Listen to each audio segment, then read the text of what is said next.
As American society adapted and changed through the Roaring Twenties, African American culture came of age and went mainstream. Seated in a background of slavery and prejudice, black music and art gave African Americans an identity. All of this led to the Harlem Renaissance. The Harlem Renaissance was a rebirth of African American culture during the 1920s. The revival was a cultural, social, and artistic explosion of African American identity, centered in Harlem, New York. Do you remember? This rebirth of African American culture begins with this Great Migration. Former slaves and poor Southern blacks moved to northern cities during World War I. By 1920, 5 million African Americans, 40% of African Americans living in the United States, lived in these cities. Harlem, New York became the central capital for northern blacks. With a huge African American population, Harlem was the heart of this rebirth. The other side of the civil rights movement was led by Marcus Garvey, who founded the UNIA, or the Universal Negro Improvement Association. The UNIA focused on creating a separate black society. Garvey opened offices in poor ghettos to help poor blacks. Because he felt blacks and whites could not coexist, he created the Back to Africa movement, calling for blacks to unify from whites and create an all-black society in a resettled Africa. The new black identity that was reborn in the Harlem Renaissance really blossomed in art and literature. Black writers and artists celebrated African American culture in their work. Writers like Zora Neale Hurston and Langston Hughes were the top writers of the time.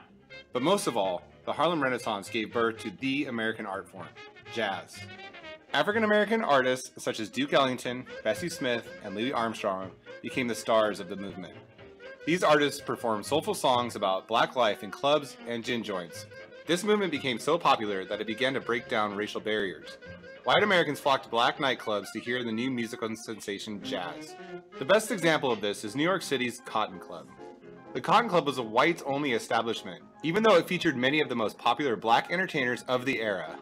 For many white Americans, the Harlem Renaissance was the very first opportunity to get a look inside of African American culture. And this is the first step towards racial equality. It made us realize that perhaps we weren't so different after all. In the decades to come, the civil rights movement will strive for racial equality.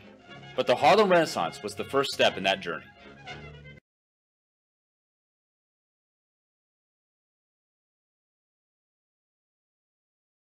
Tin Pan Alley is the name of the New York City street that numerous publishers and songwriters composed popular music for, dominating much of the United States during the late 19th and early 20th centuries. Yet, this same Tin Pan Alley can be described as a genre of music, most notably the music produced around the specified region of its origin, located on 28th Street between 5th Avenue and Broadway in the early 20th century. Its location has moved, generally around Broadway and 32nd Street in the 1920s, and eventually onto Broadway itself between 42nd and 50th Street. The phrase tin pan can actually be correlated to the repetitive pounding of piano keys by musicians, attempting to demonstrate their music to publishers and others alike. The genre of music is made up of various subgenres such as ballads, dance, vaudeville, and eventually prominent American music itself around the 1920s. Tin Pan Alley became commercially successful for its distribution of sheet music for home consumption, as numerous publishers, lyricists, and songwriters had to create music to hold supply in respect to the demand of such simple products by the mass population. Eventually, as the growth of filmmaking, audio recording, and television merchandise increased, the actualized genre of Tin Pan Alley slowly became phased out by the mid-1950s, never to be a renowned source of entertainment for the public again.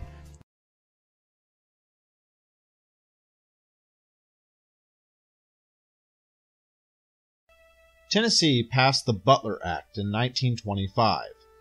This law forbade public school teachers from teaching the theory of evolution in place of the biblical account of man's creation.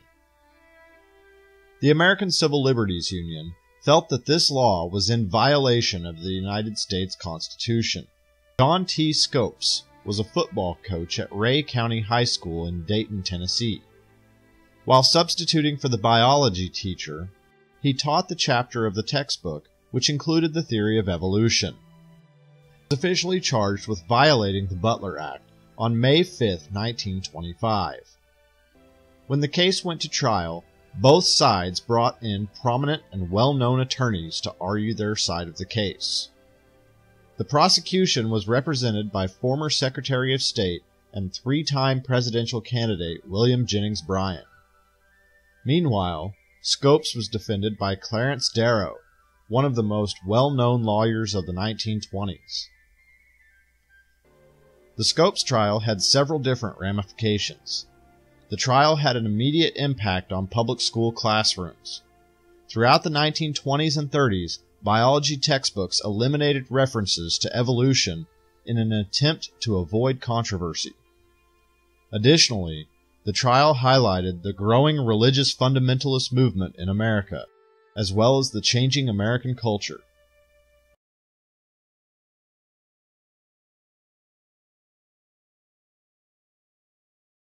Women were experiencing a new sense of freedom and independence in the 1920s.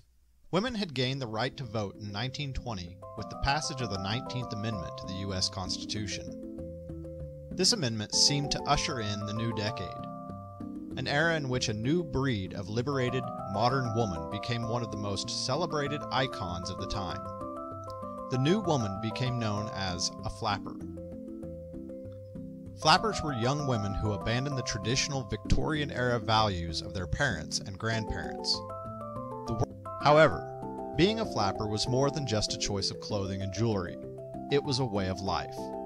The flappers engaged in many different types of behavior that, at the time, were not deemed as ladylike.